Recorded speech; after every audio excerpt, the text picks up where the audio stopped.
Saludos lectores, soy Aníbal. Hoy os traigo un pedacito de la historia contemporánea de España a manos del escritor José Luis Corrales. En este vídeo analizaremos Trafalgar, el primero de una trilogía que nos narrará de comienzo a fin la guerra de la independencia de España frente a la ocupación francesa. Para esta labor, nuestro novelista crea un personaje ficticio, Francisco de Faria, conde de Castuera, uno de los condados más ricos de Extremadura, que tendrá la fortuna o desgracia de estar presente de forma privilegiada en los acontecimientos más importantes de la historia de España a comienzos del siglo XIX. Tiempo atrás queda la grandeza de España. Tras la estela de grandes monarquías donde antaño gobernaron tierras donde no se ponía el sol, donde el mar estaba liderado por la bandera rojigualda, donde los ejércitos españoles eran respetados y temidos a partes iguales, no quedan más que cenizas. Nuestra historia comienza en el verano de 1804, un año antes de la batalla de Trafalgar, tiempo que José Luis aprovecha para abrirnos una ventana al día a día de la sociedad de España y para referirnos los acontecimientos que precedieron aquella dichosa batalla naval. Nuestro protagonista, un conde con aspiraciones militares cuyo sueño es imitar las grandes gestas de antiguos héroes patrióticos, desde el Cid hasta Hernán Cortés, se desplaza a un Madrid decadente y empobrecido, donde se pondrá nada más y nada menos que al servicio del mismísimo Príncipe de la Paz, conocido y temido por muchos, Manuel Godoy, entrando a la conocida Guardia de Corps, la más cercana a la monarquía y las clases altas. A partir de aquí, su ascenso es meteórico, dada la cercanía del primer ministro, para el cual acomete multitud de misiones teniendo en cuenta que es quien de facto ostenta el poder en el reino. España se encontraba en aquel momento en una tensa paz. Francia, con Napoleón como caudillo único, buscaba de un modo u otro ser el amo y señor de Europa, y sus continuas victorias en tierra le estaban allanando bastante el camino. Por otro lado, Inglaterra, gobernada por el rey Jorge III, ostentaba el poder en el mar, de modo que la conquista de la isla por parte de los franceses, sin una armada con la que poder hacer frente a la inglesa para poder desembarcar sus tropas con seguridad, se antojaba una empresa complicada. Y entre estos dos gigantes de mar y de tierra, una temerosa España es presionada por ambos bandos, de un lado para prestar ayuda con su armada y de otro para evitar la expansión de las huestes napoleónicas por el antiguo continente. Finalmente, la balanza se acaba inclinando por Francia ante un ataque sorpresa de Inglaterra a varias fragatas y, dicho sea, por el temor de una invasión relámpago de Francia por tierra, ya que solo los separan los Pirineos y dudan bastante del auxilio inglés. Así, las piezas están en el tablero. La flota ya no será meramente española. Desde ese momento se crea la flota combinada, con barcos franceses y españoles. En alta mar, España siempre fue superior a Francia. Antaño tenía los mejores capitanes y almirantes de flota y aún quedaba algún viejo marine con experiencia y muchísimo talento, como el caso de Gravina, quien fue nombrado jefe de la escuadra española, pero no de la flota combinada. Esta sería dirigida por Villeneuve, un grandísimo incompetente, como demostrará la historia y este mismo relato. Quizás lo que más me guste de este escritor es que no escatima en historia. Personalmente solo conocía la batalla de Trafalgar, pero el plan original no era ni mucho menos una batalla con esos gigantes de madera en la que en una sola jornada se decidiese el destino del imperio marítimo. No. Originalmente estaba establecido otro plan, mucho más complicado y en la práctica imposible de ejecutar, donde gran parte de la armada se dirigiría a colonias británicas para tender una trampa que la flota inglesa los persiguiese y permitir una especie de envolvente que dejase el Canal de la Mancha libre para una incursión francesa. Vamos, un completo despropósito, principalmente por las enormes distancias que había que cubrir y por la falta de preparación de muchos marines. Finalmente, dejando por el camino muchas oportunidades para diezmar la flota inglesa, llegamos al 21 de octubre de 1805. De un lado, la flota combinada, con personajes tan conocidos como Gravina o Churruca, y del contrario, la flota inglesa, dirigidas por los vicealmirantes Nelson y Collingwood. Y entre esas bestias del combate, sus gigantes de madera, sus destinos, dos barcos destacan orgullosos. De la parte inglesa, el Victory. De la española, el Santísima Trinidad. Y aprovecho para introducir esta conversación en la que nuestro joven conde Faria mantiene el siguiente diálogo. Permítame, almirante, que le pregunte con toda confianza, ¿es fiable el Santísima Trinidad? su comportamiento en alta mar es muy defectuoso, salvo cuando navega con viento en popa. Pero cuando tiene que virar, entonces es muy poco manejable, sobre todo en ausencia de viento o con viento de proa o lateral. Es tan grande y tan pesado que resulta majestuoso cuando navega, viento en popa y rumbo fijo, pero es torpe y desobediente cuando tiene que virar o hacer maniobras delicadas. Si conseguimos que cruce la línea de batalla disparando toda su artillería con viento favorable y sin necesidad de hacer virajes bruscos, abatirá cuanto se le ponga por delante. Pero, Capitán Faria, esas condiciones solo se presentan una vez cada 100. Así es, queridos lectores.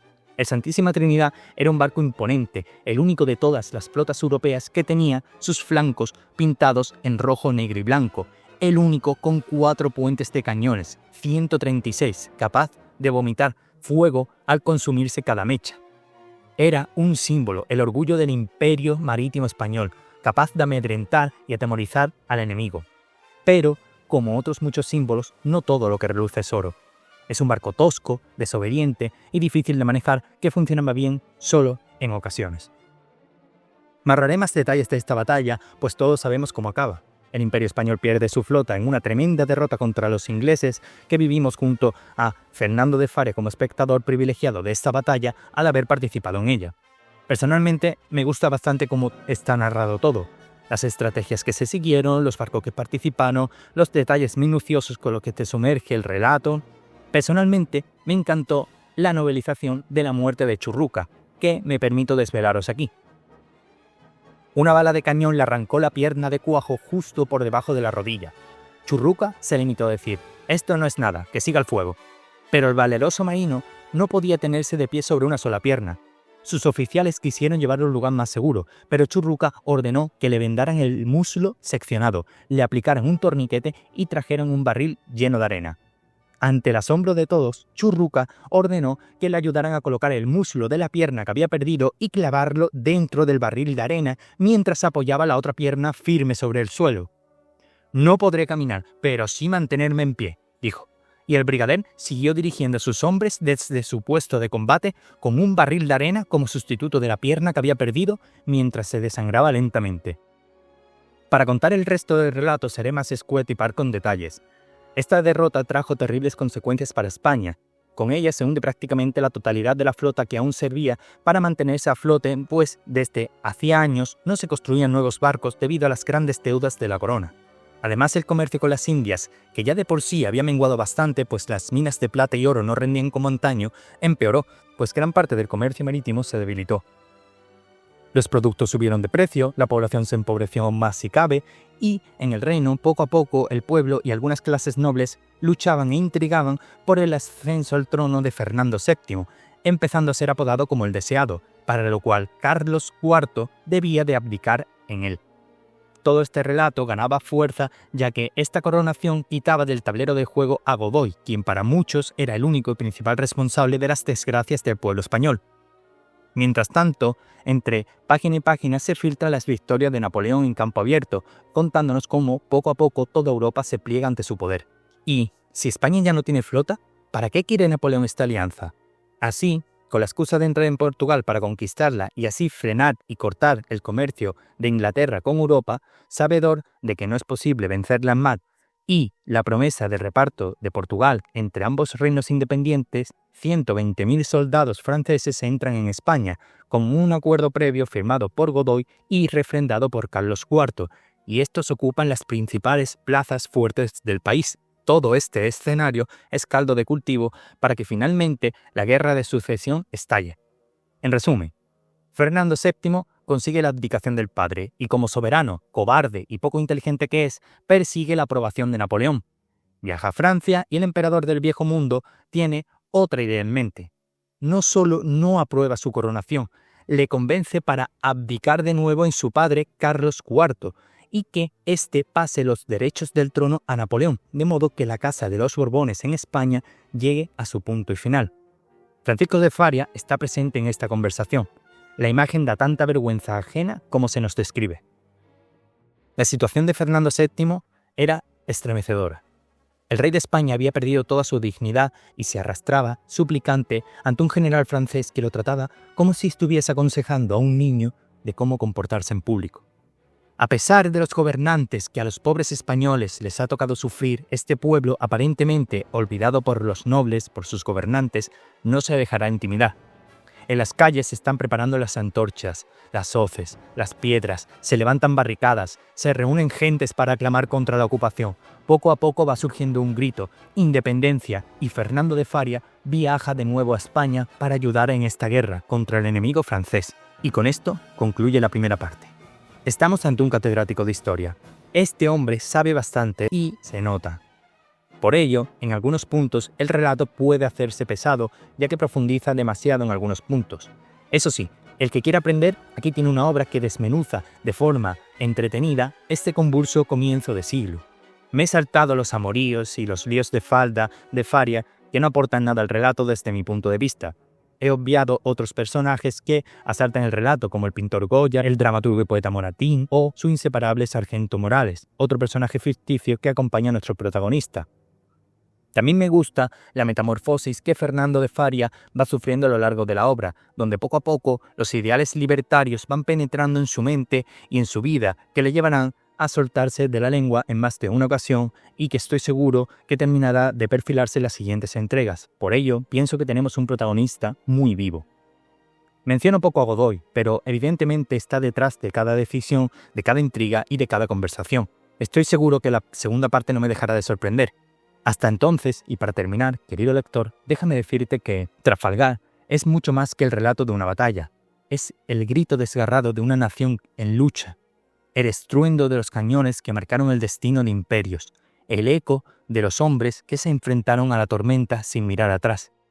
José Luis Corral convierte la historia en carne viva, en pólvora, en mar embravecido y orgullo herido. Cada página vibra con el coraje de quienes sabían que la derrota era casi segura, pero aún así izaron las velas con honor. Al cerrar el libro, uno no olvida el estrépito del combate ni el silencio que lo persigue, porque Trafalgar no solo fue una batalla naval, fue el rugido final de un imperio que se negó a arrodillarse al recordar su gloria pasada. Gracias por acompañarme un día más, querido lector. Hoy cerramos un capítulo de la historia, pero el eco del pasado nunca se apaga. ¿Dónde viajaremos la próxima vez?